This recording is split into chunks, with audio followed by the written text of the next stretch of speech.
As we head into Black Friday and Cyber Monday, the backlog of mail in Canada just keeps growing and growing as rotating strikes keep happening. Canada Post is now saying it can't honor its delivery standards, and customers should be prepared for delays well into the new year. With a closer look at what is going on, to talk about getting the mail moving is labor expert Rafael Gomez. He is the director of the Centre for Industrial Relations and Human Resources at the University of Toronto. Rafael, thanks so much for being here. Thank you, Ben. Okay, so this is what the postal workers want. They want 2.9% annual wage increase, more overtime pay, and improvements to short-term disability plans, a couple of other things as well. Is Canada Post likely to give in on any of this?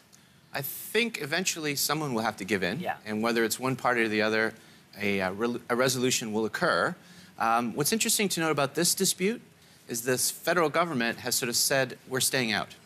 And in the recent past, that hasn't been the trend. The federal government stepped in very quickly, and I think that altered the expectations, especially upon management at Canada Post, thinking that, again, with a dispute, the pressure will come on the government to step in, and we're really not going to negotiate. So I don't think there's been a real effort to finalize and get to those hard details of negotiating and come to a resolution, because the assumption has been a third party will step in. But at some point, something's got to give. Sure. Either a third party or forces are going to come to bear on these parties, because we've got over 1.5 million packages that are sitting idle at distribution centers. Apparently, that's 5 times what Canada Post says is typical for this time of year. How long can this realistically go on for? At some point, somebody's going to be paying a price on a PR standpoint, because people won't stand for it anymore. Yeah, I think for now, the way in which this strike has occurred through rotating strikes, it hasn't put a pressure on the entire country all at once. And so the pain points haven't been as severe for the public, and therefore the pressure on this third party to come in and step in has been lessened. But everybody celebrates Christmas at the same time. Everybody celebrates the holidays at the same time. So that pressure point will be universal. But here's my big kind of bottom line. As a sort of student of industrial relations, that term means a lot, the relationship. How do you build a relationship? You don't build it by stepping in each time there's a dispute, because it sort of lessens the ability for those parties to actually negotiate. We have a term, actually, a colleague of mine, Bob Hebden, calls it the chilling effect, or even the narcotic effect of stepping in when you could let the parties figure it out. It means that parties lose those skills about negotiating, and they just step back and expect a third party to come in and fix it. Well, here's a third party. eBay has called on the government to legislate an end to the dispute in time for Cyber Monday, Black Friday. Here's what the Prime Minister had to say about that issue.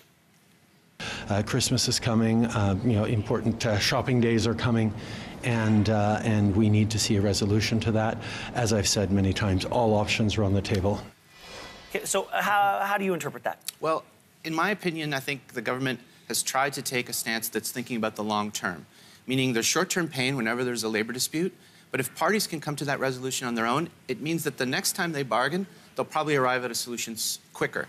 The problem in industrial relations, you kind of have two models. You could have no strike and an arbitrated settlement, or you could have the model where if parties don't get to a resolution quick enough, there's a strike. If you have a third model, which is the worst one, where ostensibly you allow people to go on strike, but then eventually you always step in, guess what happens? Every time a contract expires, it gets harder and harder to negotiate it, because everyone's standoffish because, hey, we're going to get a third party come in, and you know what? We'll roll the dice. An arbitrator will eventually settle the dispute, and I might get what I want. Well, I'm sure the Liberal government would want this to get settled naturally between the two parties. But the fact is, if this goes into the holiday season, this government will probably have to wear this strike going into 2019. And I don't know that that's something that they want to do going into question period, when we turn the calendar over. Thank you so much for being here. I appreciate it. Thank you, Ben.